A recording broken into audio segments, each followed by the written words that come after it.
Break तो बाद दर्शकों का स्वागत है। देश च लॉकडाउन पार्ट 3 का ऐलान हो चुका है। 4 मई तो लॉकडाउन का तीजा पड़ाव शुरू होएगा जो 17 मई तक चलेगा। पूरे देश नूं 3 जोनां दे विच वंड दिता गया ते इन्हां जोनां च शर्तां समेत कुछ छुट्टां दित्तियां गईयां ने। इस रिपोर्ट के जरिए दिखाउंदे हां कि किस तरीके नाल जोनां दे विच डिवाइड किया गया और की छुट्टां रहणगीआं।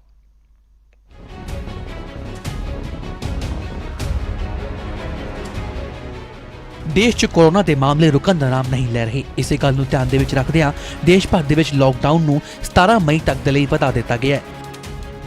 इस दौरान हवाई, रेल और मैट्रो सेवावां बंद रहणगीआं। इस तो इलावा सड़क ते राही एक सूबे तो दूजे सूबे 'ਚ जाण दी भी मनाही है। स्कूल और कॉलेज भी बंद रहणगे। इस दे नाल ही होटल, रेस्टोरेंट और हर तरीके के एजुकेशनल इंस्टीट्यूट खोलण दी भी मनाही है। सिनेमा हॉल, मॉल और जिम भी बंद रहणगे और हर तरीके के सियासी या सांस्कृतिक इकट्ठ करन दी मनाही है। इस तो अलावा धार्मिक स्थानों नूं भी खोलण दी इजाजत नहीं दी गई है।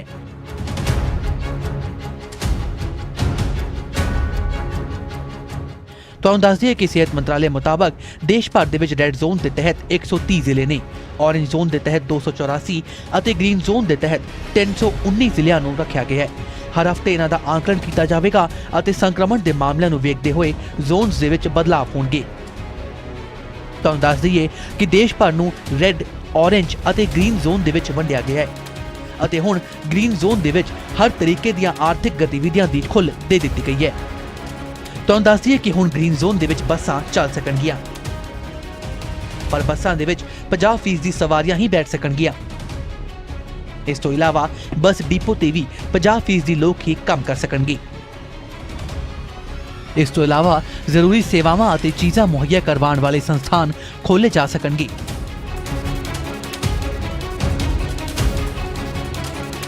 हुण गल करदे हां ऑरेंज जोन दी कि आखिर ऑरेंज जोन दे विच किस तरीके दी खुल दी गई है। हुण ऑरेंज जोन दे विच कैब चल सकणगीआं, लेकिन कैब दे विच ड्राइवर तो इलावा एक ही पैसेंजर बैठ सकता है। इत्थे बसां चलाण दी इजाजत नहीं दी गई है। ऑरेंज जोन दे विच इंडस्ट्रीयल गतिविधियां शुरू हो सकणगीआं। इस दे नाल ही व्यापारिक कॉम्पलैक्स भी खोले जा सकणगे।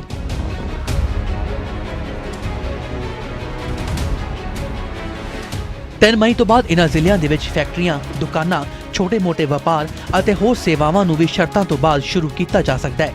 गौरतलब है कि जिन्हां जिलिਆਂ ਦੇ ਵਿੱਚ 21 दिनों तो कोरोना का कोई नवा मामला सामने नहीं आया है, उन्हां जिलिਆਂ नूं ही ग्रीन जोन घोषित किया जाता है। Bureau report, news 18। ਤੇ ਹੁਣ ਅਸੀਂ ਤੁਹਾਨੂੰ ਦੱਸਦੇ ਹਾਂ ਕਿ ਰੈੱਡ, ਔਰੇਂਜ ਤੇ ਗ੍ਰੀਨ ਜ਼ੋਨ 'ਚ ਕਿਹੜੀਆਂ ਛੋਟਾਂ ਮਿਲਣਗੀਆਂ ਤੇ ਕਿਹੜੀ ਚੀਜ਼ ਤੇ ਪਾਬੰਦੀ ਰਹੇਗੀ।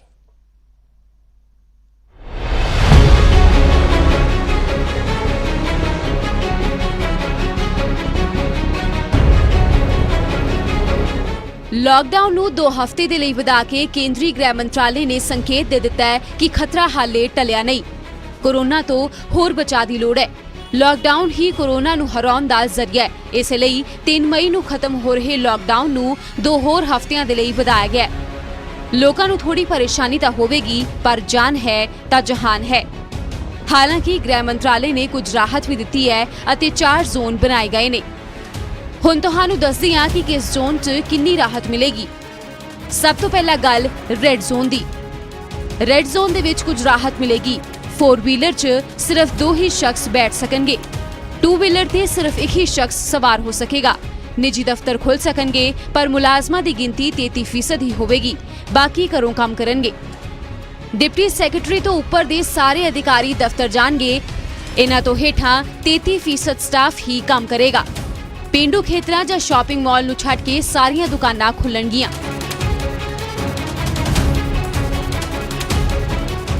गल ऑरेंज जोन दी करिए तां ऑरेंज जोन च टैक्सियां चल सकणगीआं। ड्राइवर दे नाल सिर्फ एक ही सवारी होवेगी। ऑरेंज जोन च जिले दे अंदर गड्डियां च लोग आ जा सकणगे। ड्राइवर तो इलावा सिर्फ 2 शख्स ही बैठणगे। 2 व्हीलर ते भी 2 शख्स ही बैठ सकणगे।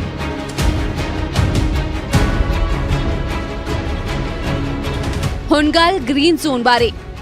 ਗ੍ਰੀਨ ਜ਼ੋਨ 'ਚ ਬੱਸਾਂ ਚੱਲ ਸਕਣਗੀਆਂ ਪਰ 50% ਸਵਾਰੀਆਂ ਦੇ ਨਾਲ। ਸਾਰੀ ਗਤੀਵਿਧੀਆਂ ਦੀ ਇਜਾਜ਼ਤ ਹੋਵੇਗੀ ਪਰ ਉਹ ਨਹੀਂ ਜਿਨ੍ਹਾਂ ਤੇ ਸਾਰੇ ਦੇਸ਼ 'ਚ ਪਾਬੰਦੀ ਹੈ। ਜਿਸ ਜ਼ਿਲ੍ਹੇ 'ਚ 21 ਦਿਨ ਤੋਂ ਕੋਈ ਕੇਸ ਨਹੀਂ ਆਇਆ ਹੈ ਉਹ ਗ੍ਰੀਨ ਜ਼ੋਨ ਹੋਵੇਗਾ। ਸੂਬਾ ਸਰਕਾਰਾਂ ਜ਼ਿਲ੍ਹੇ ਦਾ ਪੱਧਰ ਨਹੀਂ ਘਟਾ ਸਕਣਗੀਆਂ।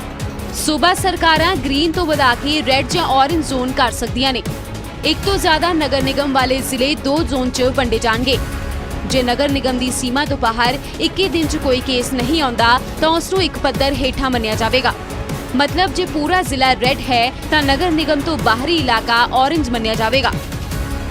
ਕੁਝ ਪਾਬੰਦੀਆਂ ਹਰ ਜ਼ੋਨ 'ਚ ਲਾਗੂ ਰਹਿਣਗੀਆਂ। ਹਰ ਤਰ੍ਹਾਂ ਦੇ ਸਮਾਗਮ ਤੇ ਰੋਕ ਜਾਰੀ ਰਹੇਗੀ। ਹੋਟਲ, ਰੈਸਟੋਰੈਂਟ, ਸਿਨੇਮਾ ਹਾਲ ਬੰਦ ਰਹਿਣਗੇ।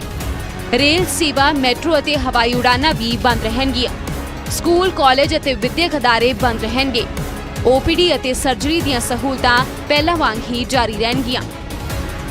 ਲਾਕਡਾਊਨ ਦਾ ਦੂਜਾ ਗੇੜ 3 ਮਈ ਨੂੰ ਖਤਮ ਹੋਵੇਗਾ। 4 ਮਈ ਤੋਂ ਤੀਜਾ ਗੇੜ ਸ਼ੁਰੂ ਹੋ ਜਾਵੇਗਾ। ਇਹ 2 ਹਫ਼ਤਿਆਂ ਦੇ ਲਈ ਹੋਵੇਗਾ ਜੋ 17 ਮਈ ਤੱਕ ਲਾਗੂ ਰਹੇਗਾ। ਮਤਲਬ ਖਤਰਾ ਟਲਿਆ ਨਹੀਂ ਹੈ। ਸੋਸ਼ਲ ਡਿਸਟੈਂਸਿੰਗ ਦੀ ਪਾਲਣਾ ਕਰਨੀ ਹੋਵੇਗੀ ਤਾਂ ਹੀ ਕੋਰੋਨਾ ਤੋਂ ਜਿੱਤਿਆ ਜਾ ਸਕਦਾ ਹੈ।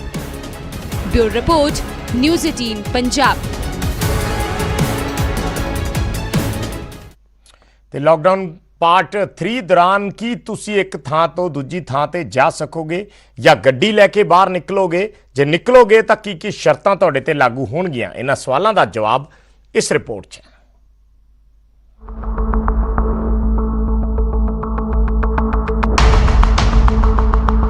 ਰੁਕੀ ਜਿਹੀ ਜ਼ਿੰਦਗੀ ਨੂੰ ਲਾਕਡਾਊਨ ਦੇ ਤੀਸਰੇ ਪਾਰਟ 'ਚ ਹੌਲੀ-ਹੌਲੀ ਹੀ ਸਹੀ ਮਗਰ ਕੁਝ ਮੂਵਮੈਂਟ ਦੀ ਇਜਾਜ਼ਤ ਹੋਵੇਗੀ। ਲਾਕਡਾਊਨ ਦਾ ਲੇਟੈਸਟ ਵਰਜ਼ਨ ਹਰ ਮਾਇਨੇ 'ਚ ਪਿਛਲੀਆਂ ਦੇ ਮੁਕਾਬਲੇ ਵੱਖ ਹੋਵੇਗਾ। ਇਸ 'ਚ ਸਿਰਫ ਬੰਦਿਸ਼ਾਂ ਨਹੀਂ ਹੋਣਗੀਆਂ ਬਲਕਿ ਨਾਲ ਹੀ ਨਵੀਆਂ ਸਹੂਲਤਾਂ ਵੀ ਹੋਣਗੀਆਂ, ਖਾਸ ਤੌਰ ਤੇ ਆਵਾਜਾਈ ਨੂੰ ਲੈ ਕੇ। ਅਤੇ ਫਿਲਹਾਲ ਇਹੀ ਸਭ ਤੋਂ ਵੱਡੀ ਰਾਹਤ ਦੀ ਖਬਰ ਹੈ ਕਿਉਂਕਿ 40 ਦਿਨਾਂ ਦੇ ਲਾਕਡਾਊਨ ਤੋਂ ਬਾਅਦ ਜਦੋਂ ਦੇਸ਼ ਲਾਕਡਾਊਨ ਦੇ ਤੀਜੇ ਹਿੱਸੇ 'ਚ ਦਾਖਲ ਹੋਵੇਗਾ ਤਾਂ ਬਹੁਤ ਕੁਝ ਬਦਲਿਆ ਹੋਵੇਗਾ। ਤੁਹਾਨੂੰ ਸਿਲਸਿਲੇਵਾਰ ਢੰਗ ਨਾਲ ਸਮਝਾਉਂਦੇ ਹਾਂ ਕਿ ਆਖਿਰ ਲਾਕਡਾਊਨ ਪਾਰਟ 3 'ਚ ਕਿਹੜੀਆਂ ਗੱਡੀਆਂ ਨੂੰ ਸੜਕ ਤੇ ਉਤਰਨ ਦੀ ਇਜਾਜ਼ਤ ਹੋਵੇਗੀ। ਸਭ ਤੋਂ ਪਹਿਲਾਂ ਤਾਂ ਇਹ ਸਾਫ਼ ਕਰ ਦਈਏ ਕਿ ਰੈੱਡ ਜ਼ੋਨ ਐਲਾਨੇ ਗਏ ਜ਼ਿਲ੍ਹਿਆਂ 'ਚ ਮੌਜੂਦਾ ਪਾਬੰਦੀ 4 ਮਈ ਦੇ ਬਾਅਦ ਵੀ ਬਰਕਰਾਰ ਰਹੇਗੀ। ਯਾਨੀ ਨਾ ਇੱਥੇ ਬੱਸਾਂ ਚੱਲਣਗੀਆਂ, ਨਾ ਆਟੋ ਅਤੇ ਨਾ ਹੀ ਕਿਸੇ ਤਰ੍ਹਾਂ ਦੀ ਟੈਕਸੀ। ਬਸ ਜ਼ਰੂਰੀ ਸਹੂਲਤਾਂ ਦੇ ਲਈ ਸ਼ਰਤਾਂ ਦੇ ਨਾਲ 4 ਪਹੀਆ ਅਤੇ ਦੁਪਹੀਆ ਦੀ ਇਜਾਜ਼ਤ ਹੋਵੇਗੀ। ਕਾਰ 'ਚ ਡਰਾਈਵਰ ਤੋਂ ਇਲਾਵਾ 2 ਸਵਾਰੀਆਂ ਹੋ ਸਕਦੀਆਂ ਹਨ, ਜਦਕਿ 2 ਵੀਲਰ ਤੇ ਡਰਾਈਵਰ ਤੋਂ ਇਲਾਵਾ ਕਿਸੇ ਦੀ ਮਨਜ਼ੂਰੀ ਨਹੀਂ ਹੈ। ਦੇਸ਼ 'ਚ ਫਿਲਹਾਲ 130 ਜ਼ਿਲ੍ਹਿਆਂ ਨੂੰ ਰੈੱਡ ਕੈਟੇਗਰੀ 'ਚ ਪਾਇਆ ਗਿਆ, ਜਿਸ 'ਚ ਪੰਜਾਬ ਦੇ ਜਲੰਧਰ, ਲੁਧਿਆਣਾ ਅਤੇ ਪਟਿਆਲਾ ਵੀ ਸ਼ਾਮਲ ਨੇ। ਯਾਨੀ ਕਿ ਇਹਨਾਂ ਜ਼ਿਲ੍ਹਿਆਂ ਦੇ ਲੋਕਾਂ ਨੂੰ 4 ਮਈ ਤੋਂ ਬਾਅਦ ਵੀ ਬੰਦਿਸ਼ਾਂ 'ਚ ਰਹਿਣਾ ਹੋਵੇਗਾ। ਪਰ ਔਰੇਂਜ ਜ਼ੋਨ ਦੇ ਲਈ ਕੁਝ ਰਾਹਤ ਭਰੀ ਖਬਰ ਹੈ ਕਿਉਂਕਿ ਇੱਥੇ ਸ਼ਰਤਾਂ ਦੇ ਨਾਲ ਹੀ ਸਹੀ ਮਗਰ ਸੀਮਿਤ ਆਵਾਜਾਈ ਦੀ ਛੋਟ ਦਿੱਤੀ ਗਈ ਹੈ। ਇੱਥੇ ਟੈਕਸੀ ਸਰਵਿਸ ਦੀ ਮਨਜ਼ੂਰੀ ਦੇ ਦਿੱਤੀ ਗਈ ਹੈ। ਬਸ ਸ਼ਰਤ ਇਹ ਹੈ ਕਿ ਇੱਕ ਗੱਡੀ 'ਚ ਇੱਕ ਡਰਾਈਵਰ ਅਤੇ 2 ਮੁਸਾਫਰ ਹੀ ਹੋ ਸਕਦੇ ਨੇ। ਬਾਕੀ ਨਿੱਜੀ ਵਾਹਨਾਂ ਤੇ ਰੈੱਡ ਜ਼ੋਨ ਦੀ ਤਰ੍ਹਾਂ ਹੀ ਸ਼ਰਤਾਂ ਲਾਗੂ ਹੋਣਗੀਆਂ ਅਤੇ ਬੱਸਾਂ ਤੇ ਪਾਬੰਦੀ ਇੱਥੇ ਵੀ ਬਰਕਰਾਰ ਰਹੇਗੀ। ਦੇਸ਼ 'ਚ ਫਿਲਹਾਲ 284 ਜ਼ਿਲ੍ਹੇ ਇਸ ਕੈਟੇਗਰੀ 'ਚ ਆਉਂਦੇ ਨੇ, ਜਿਨ੍ਹਾਂ 'ਚ ਪੰਜਾਬ ਦੇ ਵੀ 15 ਜ਼ਿਲ੍ਹੇ ਸ਼ਾਮਲ ਨੇ। ਪਰ ਲਾਕਡਾਊਨ ਪਾਰਟ 3 'ਚ ਸਭ ਤੋਂ ਜ਼ਿਆਦਾ ਰਾਹਤ ਉਹਨਾਂ ਗ੍ਰੀਨ ਕੈਟੇਗਰੀ ਦੇ ਜ਼ਿਲ੍ਹਿਆਂ ਨੂੰ ਮਿਲ ਰਹੀ ਹੈ ਜਿਨ੍ਹਾਂ ਨੇ ਕੋਰੋਨਾ ਨੂੰ ਜਾਂ ਤਾਂ ਆਪਣੀ ਸਰਹੱਦ ਤੋਂ ਦੂਰ ਰੱਖਿਆ ਹੈ ਜਾਂ ਫਿਰ ਸਮੇਂ ਤੇ ਕਾਬੂ ਪਾ ਲਿਆ। ਇਨ੍ਹਾਂ ਜ਼ਿਲ੍ਹਿਆਂ 'ਚ 4 ਮਈ ਤੋਂ ਬਾਅਦ ਇੱਕ ਵਾਰ ਫਿਰ ਤੋਂ ਬੱਸਾਂ ਚੱਲ ਸਕਣਗੀਆਂ। ਬਸ ਸ਼ਰਤ ਇਹ ਹੈ ਕਿ ਸਵਾਰੀ 50% ਤੋਂ ਜ਼ਿਆਦਾ ਨਾ ਹੋਵੇ ਅਤੇ ਬੱਸ ਡਿਪੂ 'ਚ ਵੀ ਅੱਧਾ ਸਟਾਫ ਮੌਜੂਦ ਹੋਵੇ। ਯਾਨੀ ਕਿ ਪੰਜਾਬ 'ਚ ਫਾਜ਼ਿਲਕਾ, ਬਠਿੰਡਾ, ਰੂਪਨਗਰ ਅਤੇ ਫਤਿਹਗੜ੍ਹ ਸਾਹਿਬ ਦੇ ਲੋਕਾਂ ਨੂੰ ਇਹ ਰਾਹਤ ਨਸੀਬ ਹੋਵੇਗੀ ਕਿਉਂਕਿ ਦੇਸ਼ ਦੇ ਜਿਨ੍ਹਾਂ 319 ਜ਼ਿਲ੍ਹਿਆਂ ਨੂੰ ਗ੍ਰੀਨ ਜ਼ੋਨ ਦੇ ਵਿੱਚ ਪਾਇਆ ਗਿਆ ਹੈ ਉਸ 'ਚ ਪੰਜਾਬ ਦੇ ਵੀ ਇਹ 4 ਜ਼ਿਲ੍ਹੇ ਸ਼ਾਮਲ ਨੇ। ਇਨ੍ਹਾਂ तमाम ਬਦਲਾਵਾਂ ਦੇ ਬਾਵਜੂਦ ਵੀ ਦੇਸ਼ 'ਚ ਲਾਕਡਾਊਨ ਪਾਰਟ 3 ਦੇ 14 ਦਿਨਾਂ 'ਚ ਪਹਿਲਾਂ ਵਾਂਗ ਹੀ ਹਵਾਈ, ਰੇਲ, ਮੈਟਰੋ ਅਤੇ ਅੰਤਰਰਾਜੀ ਆਵਾਜਾਈ ਪੂਰੀ ਤਰ੍ਹਾਂ ਬੰਦ ਰਹੇਗੀ। ਬਸ ਬਾਹਰ ਫਸੇ ਲੋਕਾਂ ਨੂੰ ਘਰ ਲਿਆਉਣ ਦੇ ਲਈ ਕੁਝ ਸਪੈਸ਼ਲ ਟ੍ਰੇਨਾਂ ਜ਼ਰੂਰ ਚੱਲਣਗੀਆਂ। Bureau report, news 18 Punjab. ਤੇ ਲਾਕਡਾਊਨ ਦੇ ਤੀਜੇ ਪੜਾਅ ਦੌਰਾਨ ਸ਼ਰਾਬ ਦੀ ਵਿਕਰੀ ਨੂੰ ਵੀ ਮਨਜ਼ੂਰੀ ਦਿੱਤੀ ਗਈ ਹੈ। ਮਾਲੀਆ ਵਧਾਉਣ ਦੇ ਇਰਾਦੇ ਨਾਲ ਸਰਕਾਰ ਵੱਲੋਂ ਇਹ ਫੈਸਲਾ ਲਿਆ ਗਿਆ। ਹਾਲਾਂਕਿ ਇਸ ਦੌਰਾਨ ਕੁਝ ਨਿਯਮਾਂ ਦੀ ਪਾਲਣਾ ਕਰਨੀ ਲਾਜ਼ਮੀ ਹੋਏਗੀ।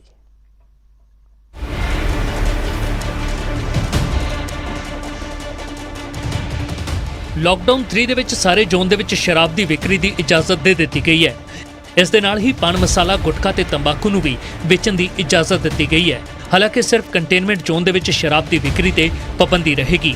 ਉੱਥੇ ਹੀ ਸ਼ਰਾਬ ਦੀ ਵਿਕਰੀ ਸਿਰਫ ਸਿੰਗਲ ਦੁਕਾਨਾਂ ਤੇ ਕੀਤੀ ਜਾ ਸਕੇਗੀ। ਫਿਲਹਾਲ ਸ਼ਰਾਬ ਦੀ ਵਿਕਰੀ ਮਾਲ ਤੇ ਮਾਰਕੀਟਿੰਗ ਕੰਪਲੈਕਸ ਦੇ ਵਿੱਚ ਨਹੀਂ ਕੀਤੀ ਜਾ ਸਕਦੀ, ਜਿੱਥੇ ਸ਼ਰਾਬ ਦੀ ਵਿਕਰੀ ਤੇ ਪਾਬੰਦੀ ਜਾਰੀ ਰਹੇਗੀ। ਤੁਹਾਨੂੰ ਦੱਸ ਦਈਏ ਕਿ ਲਾਕਡਾਊਨ ਦੇ ਦੌਰਾਨ ਪਹਿਲਾਂ ਹੀ ਕਈ ਸੂਬੇ ਸ਼ਰਾਬ ਦੀਆਂ ਦੁਕਾਨਾਂ ਖੋਲ੍ਹਣ ਦੀ ਮੰਗ ਕਰ ਚੁੱਕੇ ਨੇ। ਇਸ ਵਿੱਚ ਪੰਜਾਬ ਤੇ ਹਰਿਆਣਾ ਵੀ ਸ਼ਾਮਲ ਹੈ। ਪੰਜਾਬ ਸਰਕਾਰ ਨੇ ਤਾਂ ਬਕਾਇਦਾ ਇਸ ਬਾਰੇ ਕੇਂਦਰ ਨੂੰ ਇੱਕ ਚਿੱਠੀ ਵੀ ਲਿਖੀ ਸੀ, ਪਰ ਕੇਂਦਰ ਨੇ ਸਾਫ਼ ਇਨਕਾਰ ਕਰ ਦਿੱਤਾ ਸੀ। ਲੇਕਿਨ ਜਦੋਂ ਦੂਜੀ ਵਾਰ ਲਾਕਡਾਊਨ ਵਧਾਇਆ ਗਿਆ ਤਾਂ ਕੇਂਦਰ ਨੇ ਸ਼ਰਾਬ ਦੀ ਵਿਕਰੀ ਤੇ ਲੱਗੀ ਪਾਬੰਦੀ ਨੂੰ ਹਟਾਉਣ ਦਾ ਫੈਸਲਾ ਲਿਆ।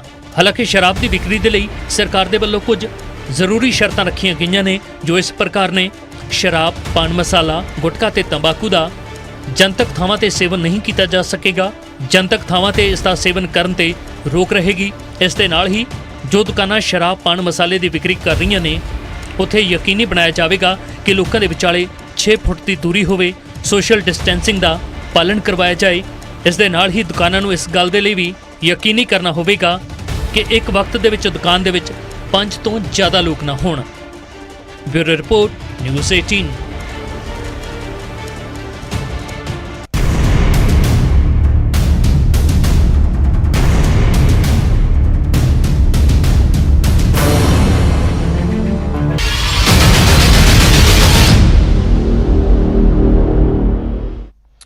ਤੇ ਖਬਰ ਮੋਗਾ ਤੋਂ ਆ ਰਹੀ ਹੈ। ਮੋਗਾ ਦੇ ਵਿੱਚ 22 ਨਵੇਂ ਮਾਮਲੇ ਕਰੋਨਾ ਦੇ ਸਾਹਮਣੇ ਆਏ ਨੇ, ਜਿਸ ਦੇ ਵਿੱਚ 17 ਕੇਸ ਉਹ ਨੇ ਜਿਹੜੇ ਹਜ਼ੂਰ ਸਾਹਿਬ ਤੋਂ ਪਰਤੇ ਸ਼ਰਧਾਲੂ ਨੇ। 4 ਆਸ਼ਾ ਵਰਕਰਾਂ ਨੇ, ਉਹਨਾਂ ਦੇ ਵਿੱਚ ਕਰੋਨਾ ਦੀ ਪੁਸ਼ਟੀ ਹੋਈ ਹੈ। ਇੱਕ ਦੁਬਈ ਤੋਂ ਆਇਆ ਸ਼ਖਸ ਕਰੋਨਾ ਪੋਜ਼ਿਟਿਵ ਹੈ। ਸੋ ਮੋਗਾ 'ਚ ਕੁੱਲ 23 ਮਾਮਲੇ ਜਿਹੜੇ ਨੇ ਉਹ ਹੁਣ ਹੋਏ ਨੇ। 22 ਮਾਮਲੇ ਨਵੇਂ ਸਾਹਮਣੇ ਆਏ ਨੇ ਮੋਗਾ ਦੇ ਵਿੱਚ। 17 ਮਾਮਲੇ ਉਹ ਨੇ ਜਿਹੜੇ ਹਜ਼ੂਰ ਸਾਹਿਬ ਤੋਂ ਸ਼ਰਧਾਲੂ ਆਏ ਸਨ, ਉਹਨਾਂ ਦੇ ਨਾਲ ਜੁੜੇ ਹੋਏ ਨੇ। 4 ਮਾਮਲੇ ਆਸ਼ਾ ਵਰਕਰਾਂ ਦੇ ਵਿੱਚ ਕਰੋਨਾ ਦੀ ਪੁਸ਼ਟੀ ਹੋਈ ਹੈ ਔਰ ਇੱਕ ਸ਼ਖਸ ਜਿਹੜਾ ਹੈ ਉਹ ਦੁਬਈ ਤੋਂ ਵਾਪਸ ਪਰਤਿਆ ਹੈ। ਸੋ ਕੁੱਲ ਮਾਮਲੇ ਮੋਗਾ ਦੇ ਵਿੱਚ ਹੁਣ 23 ਹੋ ਗਏ ਨੇ ਇਹਨਾਂ ਸਾਰਿਆਂ ਨੂੰ ਮਿਲਾ ਕੇ।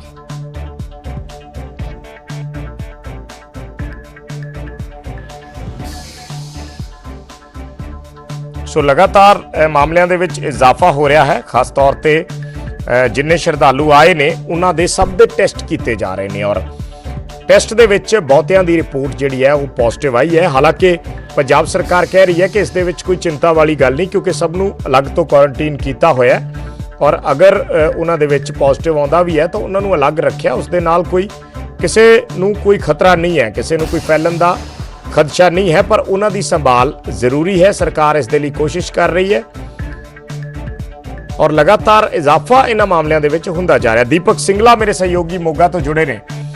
ਦੀਪਕ, ਇਹ ਥੋੜਾ ਇਸ ਬਾਰੇ ਵਿਸਤਾਰ ਨਾਲ ਸਮਝਣਾ ਚਾਹਾਂਗੇ, ਕਿੰਨੇ ਸੈਂਪਲ ਲਏ ਗਏ ਸੀ ਜਿਹਦੇ ਚੋਂ ਇਹ 17 ਕੇਸ ਪੋਜ਼ਿਟਿਵ ਆਏ ਨੇ ਔਰ ਜਿਹੜੀਆਂ 4 ਆਸ਼ਾ ਵਰਕਰਸ ਨੇ ਉਹਨਾਂ ਨੂੰ ਕਿਸ ਤਰੀਕੇ ਨਾਲ ਇਹ ਹੋਇਆ? ਉਹ ਵੀ ਇਹਨਾਂ ਦੇ ਕੰਟੈਕਟ ਚ ਆਈਆਂ ਸੀ ਜਾਂ ਵੈਸੇ ਕਿਤੇ ਹੋਰ ਉਹ ਕੰਮ ਕਰ ਰਹੀਆਂ ਸੀ?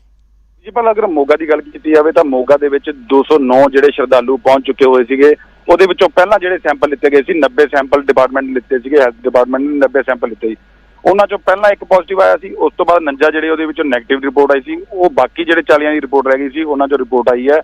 ਉਹਨਾਂ ਦੇ ਵਿੱਚੋਂ ਜਿਹੜੇ 17 ਸ਼ਰਧਾਲੂ ਹੈ ਪੋਜ਼ਿਟਿਵ ਆਏ ਨੇ। ਵਿਜੇਪਾਲ 17 ਸ਼ਰਧਾਲੂ ਜਿਹੜੇ ਹੈ ਹਜ਼ੂਰ ਸਾਹਿਬ ਤੋਂ ਵਾਪਸ ਆਏ ਸੀ ਉਹ ਪੋਜ਼ਿਟਿਵ ਆਏ ਨੇ। 4 ਆਸ਼ਾ ਵਰਕਰ ਨੇ ਔਰ ਇੱਕ ਵਿਅਕਤੀ ਜਿਹੜਾ ਦੁਬਈ ਤੋਂ 2 ਮਹੀਨੇ ਪਹਿਲਾਂ ਆਇਆ ਸੀ, ਉਹ ਵਾਪਸ ਜਾਣਾ ਚਾਹੁੰਦਾ ਸੀ। ਉਹਨੇ ਆਪਣਾ ਬਾਇਓ ਪ੍ਰੀਕਾਸ਼ਨ ਇੱਕ ਟੈਸਟ ਕਰਵਾਇਆ ਸੀਗਾ ਜਿਹਦੇ 'ਚ ਉਹ ਵੀ ਕਰੋਨਾ ਆ ਗਿਆ। ਅੱਜ ਦੇ ਜਿਹੜੇ ਰਿਪੋਰਟ ਆਈ ਹੈ, ਟੈਸਟ ਆਏ ਹੈ, ਉਹਨਾਂ ਦੇ ਵਿੱਚੋਂ ਮੋਗਾ ਦੇ ਵਿੱਚ 22 ਕੇਸ ਜਿਹੜੇ ਆ ਹੋਰ ਪੋਜ਼ਿਟਿਵ ਆ ਗਏ ਆ। ਇੱਕ ਪਹਿਲਾਂ ਸੀ 23, 4 ਪਹਿਲਾਂ ਜਮਾਤੀਆਂ ਦੇ ਆਏ ਸੀਗੇ ਜਿਨ੍ਹਾਂ ਨੂੰ ਕਿਉਰ ਕਰ ਲਿੱਤਾ ਗਿਆ। ਹੁਣ ਦੀ ਗੱਲ ਕੀਤੀ ਜਾਵੇ ਤਾਂ 23 ਜਿਹੜੇ ਆ ਐਕਟਿਵ ਕੇਸ ਹੈ ਜਿਹੜੇ ਮੋਗਾ ਦੇ ਵਿੱਚ ਕਰੋਨਾ ਪੋਜ਼ਿਟਿਵ ਪਾਏ ਗਏ ਆ। ਇਹ ਜਿਹੜੇ 22 ਕੇਸ ਸੀ ਇਹਨਾਂ ਨੂੰ ਮੋਗਾ ਦੇ ਜਲਾਲਾਬਾਦ ਇੱਕ SFC ਸਕੂਲ ਦੇ ਵਿੱਚ ਕੁਆਰੰਟਾਈਨ ਕੀਤਾ ਗਿਆ ਸੀਗਾ ਔਰ ਅੱਜ ਇਹਨਾਂ ਦੀ ਜਿਹੜੀ ਜਾਂਚ ਰਿਪੋਰਟ ਆਈ ਹੈ ਉਹਦੇ ਵਿੱਚ 22 ਜਿਹੜੇ ਕੇਸ ਹੈ। ਦੀਪਕ, ਜਿਹੜੀਆਂ ਆਸ਼ਾ ਵਰਕਰ ਸੀ, ਆਸ਼ਾ ਵਰਕਰਸ ਨੂੰ ਕਿਸ ਤਰੀਕੇ ਨਾਲ ਹੋਇਆ? ਵਿਜੇਪਾਲ ਆਸ਼ਾ ਵਰਕਰ ਜਿਹੜੀ ਗੱਲ ਕੀਤੀ ਜਾ ਰਹੀ ਹੈ, ਕਿਉਂਕਿ ਇਹਨਾਂ ਨੂੰ ਇੱਕ ਘਰ ਡਾਟਾ ਕਲੈਕਟ ਕਰਨ ਦੀ ਵੀ ਗੱਲ ਕੀਤੀ ਜਾ ਰਹੀ ਸੀ। ਹੋ ਸਕਦਾ ਕਿ ਉੱਥੋਂ ਕਿਤੋਂ ਨਾ ਕਿਤੇ ਇਹ ਜਿਹੜੀਆਂ ਪੋਜ਼ਿਟਿਵ ਆਈਆਂ ਹੋਣ। ਇਹ ਹਜੇ ਕਲੀਅਰ ਨਹੀਂ ਹੋ ਪਾ ਰਿਹਾ ਕਿ ਇਹਨਾਂ ਨੂੰ ਪੋਜ਼ਿਟਿਵ ਕਿਵੇਂ ਹੋਈਆਂ। ਹਜੇ ਇਹ ਜਾਂਚ ਦਾ ਵਿਸ਼ਾ, ਡਿਪਾਰਟਮੈਂਟ ਵੀ ਲੱਗਿਆ ਹੋਇਆ। ਹੁਣ ਸਭ ਤੋਂ ਪਹਿਲਾਂ ਜਿਹੜੇ ਸ਼ਰਧਾਲੂ ਜਾਂ ਜਿਹੜੇ ਪੋਜ਼ਿਟਿਵ ਆਏ ਆ ਉਹਨਾਂ ਨੂੰ ਉੱਥੋਂ ਕਿਉਰ ਕਰਕੇ ਮੋਗਾ ਦੇ ਸਰਕਾਰੀ ਹਸਪਤਾਲ ਦੇ ਵਿੱਚ ਆਈਸੋਲੇਸ਼ਨ ਵਾਰਡ ਦੇ ਵਿੱਚ ਲਿਆਇਆ ਜਾਏਗਾ। ਉਸ ਤੋਂ ਬਾਅਦ ਜਿਹੜਾ ਡਿਪਾਰਟਮੈਂਟ ਹੈ ਮੀਟਿੰਗ ਕਰ ਰਿਹਾ ਇਸ ਮਾਮਲੇ ਦੇ ਵਿੱਚ ਔਰ ਸਾਰੀ ਇਸ ਚੀਜ਼ ਦਾ ਜਾਂਚ ਕਰ ਰਹੇ ਆ ਕਿ ਆਸ਼ਾ ਵਰਕਰ ਨੂੰ ਕਿਸ ਤਰ੍ਹਾਂ ਹੋਇਆ ਔਰ ਉਸ ਤੋਂ ਬਾਅਦ ਕਿਹੜੇ ਲੋਕਾਂ ਦੀ ਜ਼ਰੂਰਤ ਹੈ ਜਿਹੜੇ ਇਹਨਾਂ ਦੇ ਕਲੋਜ਼ ਕੰਟੈਕਟ ਦੇ ਵਿੱਚ ਸੀਗੇ ਉਹਨਾਂ ਦੇ ਸੈਂਪਲ ਲਿੱਤੇ ਜਾਣ। ਠੀਕ ਹੈ, ਧੰਨਵਾਦ ਦੀਪਕ ਇਸ ਜਾਣਕਾਰੀ ਦੇ ਲਈ। ਤਾਂ ਮੋਗਾ ਤੋਂ ਜਿਹੜੇ 22 ਕੇਸ ਆਏ ਨੇ ਉਹਨਾਂ ਦਾ ਬਿਊਰਾ ਦੀਪਕ ਦੇ ਰਹੇ ਸੀ, ਜਿਸ ਦੇ ਵਿੱਚ 17 ਮਾਮਲੇ ਸ਼ਰਧਾਲੂਆਂ ਨਾਲ ਜੁੜੇ ਨੇ, 4 ਆਸ਼ਾ ਵਰਕਰ ਨੇ ਔਰ ਇੱਕ ਸ਼ਖਸ ਦੁਬਈ ਤੋਂ ਜਿਹੜਾ ਉਸਨੇ ਵਾਪਸ ਜਾਣਾ ਸੀ, ਜਦੋਂ ਟੈਸਟ ਕਰਾਇਆ ਗਿਆ ਤਾਂ ਉਹ ਪੋਜ਼ਿਟਿਵ ਨਿਕਲਿਆ।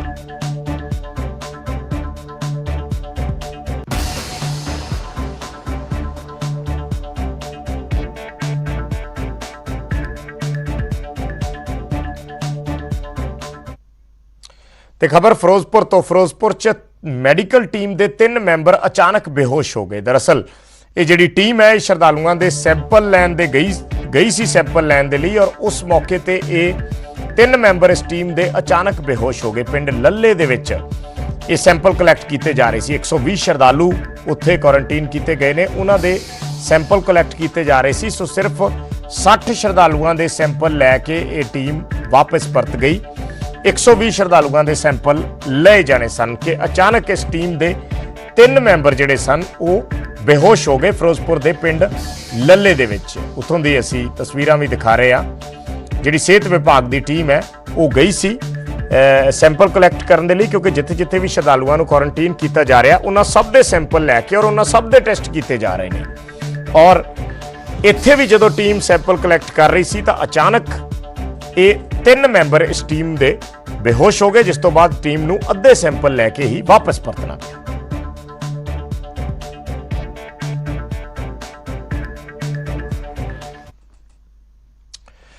ਇੰਦੌਰ ਤੋਂ ਹੁਣ ਅਸੀਂ ਤੁਹਾਨੂੰ ਤਸਵੀਰਾਂ ਦਿਖਾਉਂਦੇ ਹਾਂ ਜੋ ਦਿਲ ਨੂੰ ਝੰਜੋੜਨ ਵਾਲੀਆਂ ਨੇ। ਮਿਕਸਰ ਦੇ ਵਿੱਚ ਮਜ਼ਦੂਰ ਭਰੇ ਹੋਏ ਸਨ ਔਰ ਪੁਲਿਸ ਵੱਲੋਂ ਇਹਨਾਂ ਨੂੰ ਫੜ ਲਿਆ ਗਿਆ ਔਰ ਕੇਸ ਦਰਜ ਕਰ ਲਿਆ ਹੈ। ਦਰਅਸਲ ਇਹਨਾਂ ਨੂੰ ਮਹਾਰਾਸ਼ਟਰ ਤੋਂ ਲਖਨਊ ਲਿਜਾਇਆ ਜਾ ਰਿਹਾ ਸੀਗਾ। ਮਜ਼ਦੂਰ ਲਾਕਡਾਊਨ ਕਰਕੇ ਬੇਵੱਸ ਹੋ ਗਏ ਨੇ। ਸੋ ਇਹ ਇੱਕ ਮਿਕਸਰ ਹੈ ਜਿਹੜੀਆਂ ਤਸਵੀਰਾਂ ਨੇ, ਔਰ ਇਸ ਮਿਕਸਰ ਦੇ ਵਿੱਚ ਮਜ਼ਦੂਰ ਬੰਦ ਨੇ, ਭਰੇ ਹੋਏ ਨੇ, ਆਪੋ ਆਪਣੇ ਘਰਾਂ ਨੂੰ ਪਰਤ ਰਹੇ ਨੇ। ਔਰ ਰਸਤੇ ਦੇ ਵਿੱਚ ਜਦੋਂ ਇਸ ਨੂੰ ਰੋਕਿਆ ਗਿਆ, ਤਲਾਸ਼ੀ ਲਈ ਗਈ ਤਾਂ ਇਸ ਦੇ ਵਿੱਚੋਂ ਮਜ਼ਦੂਰ ਨਿਕਲ ਰਹੇ ਨੇ। ਇਹ ਤਸਵੀਰਾਂ ਇਹ ਉਸ ਤਰਾਸਦੀ ਦੀ ਤਸਵੀਰ ਹੈ ਕਿ ਕਿਵੇਂ ਲੋਕ ਆਪਣੇ ਘਰਾਂ ਨੂੰ ਪਰਤਣ ਦੇ ਲਈ ਤਰਲੋ ਮੱਛੀ ਹੋ ਰਹੇ ਨੇ, ਤੜਫ ਰਹੇ ਨੇ, ਔਰ ਫਿਰ ਉਹ ਇਹੋ ਜਿਹੇ ਤਰੀਕਿਆਂ ਦਾ ਸਹਾਰਾ ਲੈਂਦੇ ਨੇ ਜਿੱਥੇ ਉਹਨਾਂ ਦੀ ਜਾਨ ਨੂੰ ਵੈਸੇ ਹੀ ਖਤਰਾ ਪੈਦਾ ਹੋ ਸਕਦਾ ਹੈ। ਇਹ ਮਿਕਸਰ ਦੇਖਿਆ ਜਾ ਸਕਦਾ ਹੈ ਜਿੱਥੇ ਕੋਈ ਹਵਾ ਦਾ ਪ੍ਰਬੰਧ ਨਹੀਂ ਹੈ, ਕੋਈ ਸਾਹ ਲੈਣ ਦਾ ਪ੍ਰਬੰਧ ਨਹੀਂ ਹੈ। ਅਗਰ ਅੰਦਰ ਕਿਸੇ ਤਰੀਕੇ ਨਾਲ ਗਰਮੀ ਜਾਂ ਹੁਮਸ ਫੈਲ ਗਈ, ਕੋਈ ਗੈਸ ਫੈਲ ਗਈ ਤਾਂ ਬੇਹੋਸ਼ ਵੀ ਬੰਦਾ ਹੋ ਸਕਦਾ ਔਰ ਮੌਤ ਵੀ ਹੋ ਸਕਦੀ ਹੈ। ਪਰ ਉਸ ਦੇ ਬਾਵਜੂਦ ਇਹ ਮਰੀਜ਼ ਇਹ ਮਜ਼ਦੂਰ ਜਿਹੜੇ ਨੇ ਇਹ ਕਿੰਨੀ ਵੱਡੀ ਤਾਦਾਦ ਦੇ ਵਿੱਚ ਇਸ ਮਿਕਸਰ ਦੇ ਅੰਦਰ ਛੁਪੇ ਹੋਏ ਸੀ, ਆਪਣੇ ਘਰਾਂ ਨੂੰ ਵਾਪਸ ਪਰਤ ਰਹੇ ਸੀ। ਔਰ ਇਹਨਾਂ ਨੂੰ ਮਹਾਰਾਸ਼ਟਰ ਤੋਂ ਲਖਨਊ ਜਿਹੜੇ ਇਹ ਜਾ ਰਹੇ ਸੀ, ਜਿੱਥੇ ਇਹਨਾਂ ਨੂੰ ਇੰਦੌਰ ਦੇ ਵਿੱਚ ਰੋਕ ਲਿਆ ਗਿਆ ਔਰ ਉੱਥੇ ਇਹਨਾਂ ਤੇ ਮਾਮਲਾ ਵੀ ਦਰਜ ਹੋ ਗਿਆ ਔਰ ਇਸ ਚਾਲਕ ਤੇ ਵੀ ਮਾਮਲਾ ਦਰਜ ਹੋ ਗਿਆ ਜੋ ਇਹਨਾਂ ਨੂੰ ਇਸ ਤਰੀਕੇ ਨਾਲ ਲੁਕਾ ਕੇ ਲੈ ਕੇ ਜਾ ਰਿਹਾ ਸੀ।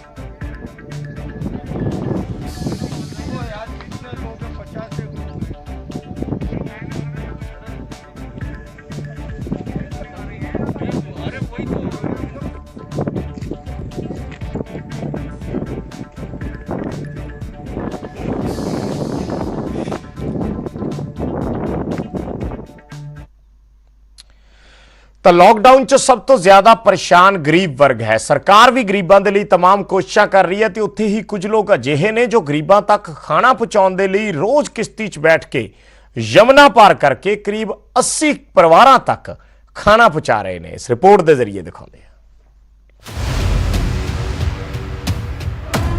ਕੋਰੋਨਾ ਦੇ ਸੰਕਟ ਕਾਲ 'ਚ ਗਰੀਬ ਦੇ ਲਈ ਢਿੱਡ ਭਰਨਾ ਕਿਸੇ ਚੁਣੌਤੀ ਤੋਂ ਘੱਟ ਨਹੀਂ ਹੈ ਅਤੇ ਹੁਣ ਜਦੋਂ ਲਾਕਡਾਊਨ 17 ਮਈ ਲਈ ਹੋਰ ਵਧਾ ਦਿੱਤਾ ਗਿਆ ਹੈ ਤਾਂ ਇਹ ਚੁਣੌਤੀ ਵੀ ਹੋਰ ਵੱਧਦੀ ਜਾ ਰਹੀ ਹੈ। ਦਿਨ ਭਰ ਕੰਮ ਕਰਕੇ 2 ਵਕਤ ਦੀ ਰੋਟੀ ਜਿੰਨਾ ਕਮਾ ਪਾਉਣ ਵਾਲੇ ਦਿਹਾੜੀ ਮਜ਼ਦੂਰ ਦੇ ਲਈ ਬਹੁਤ ਮੁਸ਼ਕਿਲ ਹੈ ਲਾਕਡਾਊਨ ਦੇ ਸਮੇਂ ਆਪਣਾ ਅਤੇ ਆਪਣੇ ਪਰਿਵਾਰ ਦਾ ਢਿੱਡ ਪਾਲਣਾ। ਅਜਿਹੇ 'ਚ ਬਹੁਤ ਸਾਰੀਆਂ ਸੰਸਥਾਵਾਂ ਨੇ ਜੋ ਇਹਨਾਂ ਲੋਕਾਂ ਦੀ ਮਦਦ ਦੇ ਲਈ ਅੱਗੇ ਆ ਰਹੀਆਂ, ਗਰੀਬਾਂ 'ਚ ਖਾਣਾ ਵੰਡ ਰਹੀਆਂ, ਲੰਗਰ ਲਗਾ ਰਹੀਆਂ ਤਾਂ ਜੋ ਗਰੀਬ ਭੁੱਖਾ ਨਾ ਸੋਏ। ਅਤੇ ਇਸੇ ਕਵਾਇਦ 'ਚ ਜੁਟ ਗਏ ਦਿੱਲੀ ਦੇ ਕੁਝ ਦੋਸਤ।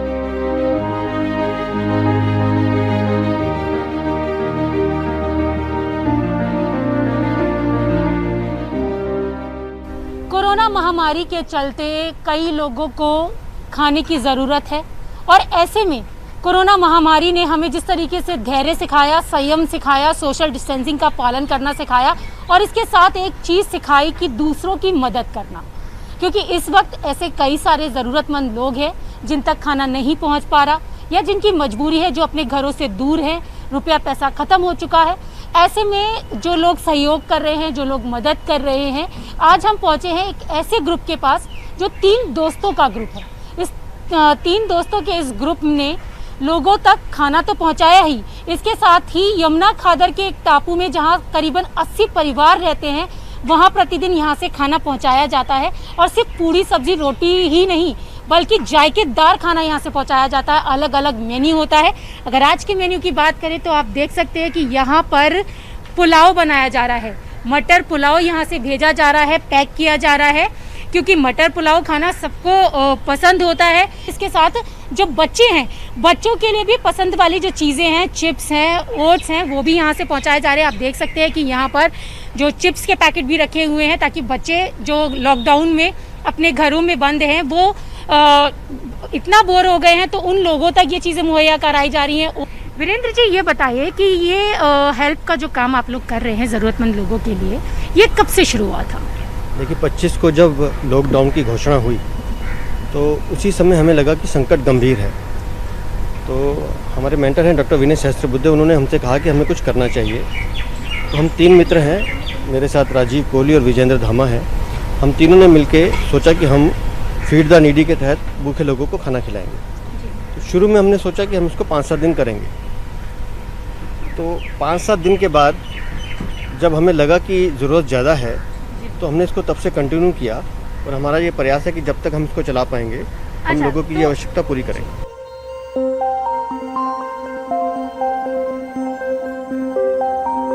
ਮਯੂਰ ਵਿਹਾਰ 'ਚ ਰਹਿਣ ਵਾਲੇ 3 ਦੋਸਤਾਂ ਨੇ ਮਿਲ ਕੇ ਇੱਕ ਫਰੈਂਡਸ ਗਰੁੱਪ ਬਣਾਇਆ ਅਤੇ ਨਿਕਲ ਪਏ ਗਰੀਬਾਂ ਦੀ ਮਦਦ ਲਈ। ਪਰ ਚਿੱਲਾ ਖਾਦਰ ਦੇ ਯਮੁਨਾ ਟਾਪੂ 'ਚ ਬਣੀ ਬਸਤੀ ਤੱਕ ਖਾਣਾ ਪਹੁੰਚਾਉਣਾ ਕਿਸੇ ਚੁਣੌਤੀ ਤੋਂ ਕਿੱਥੇ ਘੱਟ ਸੀ। ਕਿਸ਼ਤੀ 'ਚ ਬੈਠ ਕੇ ਦੂਜੇ ਕੰਢੇ ਤੱਕ ਖਾਣਾ ਦੇਣ ਦੇ ਲਈ ਕਈ ਮੁਸ਼ਕਲਾਂ ਦਾ ਸਾਹਮਣਾ ਕਰਨਾ ਪਿਆ।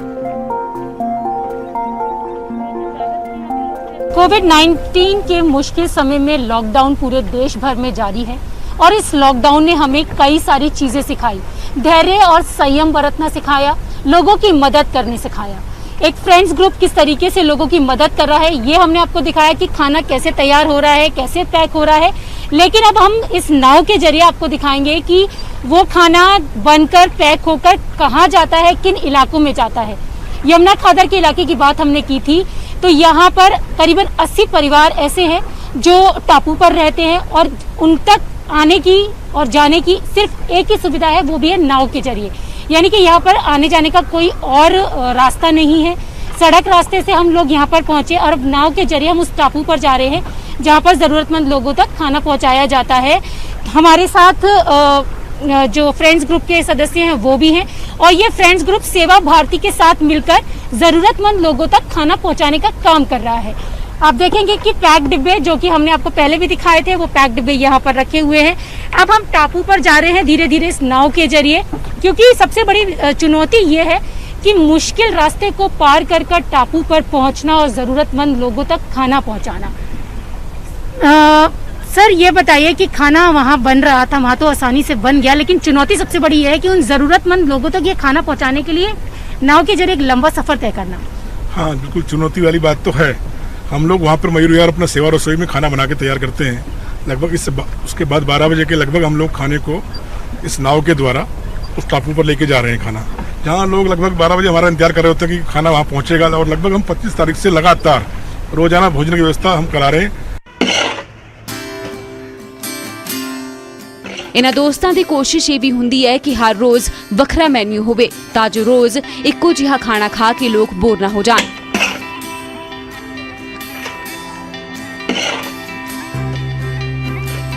ਟਾਪੂ 'ਚ ਕਰੀਬ 80 ਪਰਿਵਾਰ ਰਹਿੰਦੇ ਨੇ ਅਤੇ ਉਹਨਾਂ ਤੱਕ ਆਵਾਜਾਈ ਦੇ ਲਈ ਯਮੁਨਾ ਨਦੀ ਨੂੰ ਪਾਰ ਕਰਕੇ ਜਾਣਾ ਪੈਂਦਾ ਹੈ। ਸੜਕ ਨਹੀਂ ਹੈ, ਇਸ ਲਈ ਕਿਸ਼ਤੀ ਹੀ ਇੱਕਮਾਤਰ ਸਹਾਰਾ ਹੈ ਖਾਣਾ सप्लाई ਕਰਨ ਦਾ।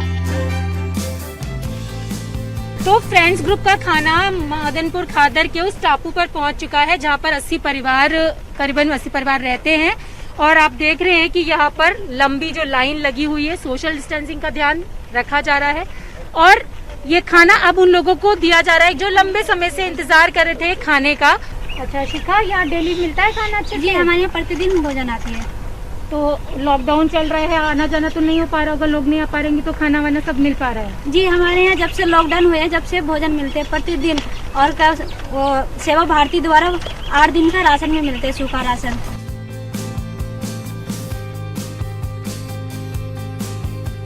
ਬਸਤੀ ਦੇ ਲੋਕਾਂ ਤੱਕ ਹੁਣ ਤੱਕ ਸਰਕਾਰ ਵੀ ਕੋਈ ਮਦਦ ਨਹੀਂ ਪਹੁੰਚਾ ਪਾਈ ਹੈ, ਪਰ ਕਹਿੰਦੇ ਨੇ ਕਿ ਜਿਸ ਦਾ ਕੋਈ ਨਹੀਂ ਹੁੰਦਾ ਉਸ ਦਾ ਖੁਦਾ ਹੁੰਦਾ ਹੈ। ਸ਼ਾਇਦ ਭਗਵਾਨ ਨੇ ਫਰੈਂਡਸ ਗਰੁੱਪ ਨੂੰ ਇਸ ਨੇਕ ਕੰਮ ਦੇ ਲਈ ਚੁਣਿਆ ਹੋਵੇਗਾ। ਦਿੱਲੀ ਤੋਂ ਰਚਨਾ ਦੀ ਰਿਪੋਰਟ, ਨਿਊਜ਼ 18।